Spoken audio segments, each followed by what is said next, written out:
Sugar పెరగకుండా కండ పెరగటానికి, షుగర్ కంట్రోల్ లెవెల్స్లో ఉంచడానికి బ్రహ్మాండంగా రాజ్మా గింజలు ఉపయోగపడతాయి అన్నమాట.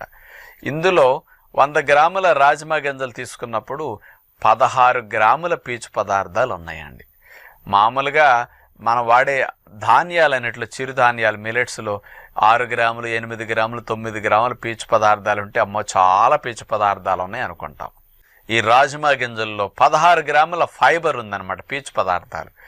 ఈ ఫైబర్ ఏం చేస్తుందంటే మనం తీసుకున్న ఆహార పదార్థాలు ప్రేగుల్లో జీర్ణమైన తర్వాత ఆహారాల్లో ఉండే కొవ్వులు ఏమైనా ఉన్నాయనుకోండి, మనం కొవ్వు పదార్థాలు తింటుంటాం కదా, నూనె రూపంలో, నెయ్యి రూపంలో, కాస్త పాలు పెరుగు మేగడ రూపంలో, ఇక ధాన్యాలు పదార్థాల్లో ఉండే కొవ్వులు ఏవైతే ఉన్నాయో ఈ కొవ్వులు రక్తంలో చేరకుండా, త్వరగా కొవ్వు పదార్థాలు బ్లడ్లోకి చేరకుండా ఈ ఫైబర్ కంట్రోల్ చేస్తుంది.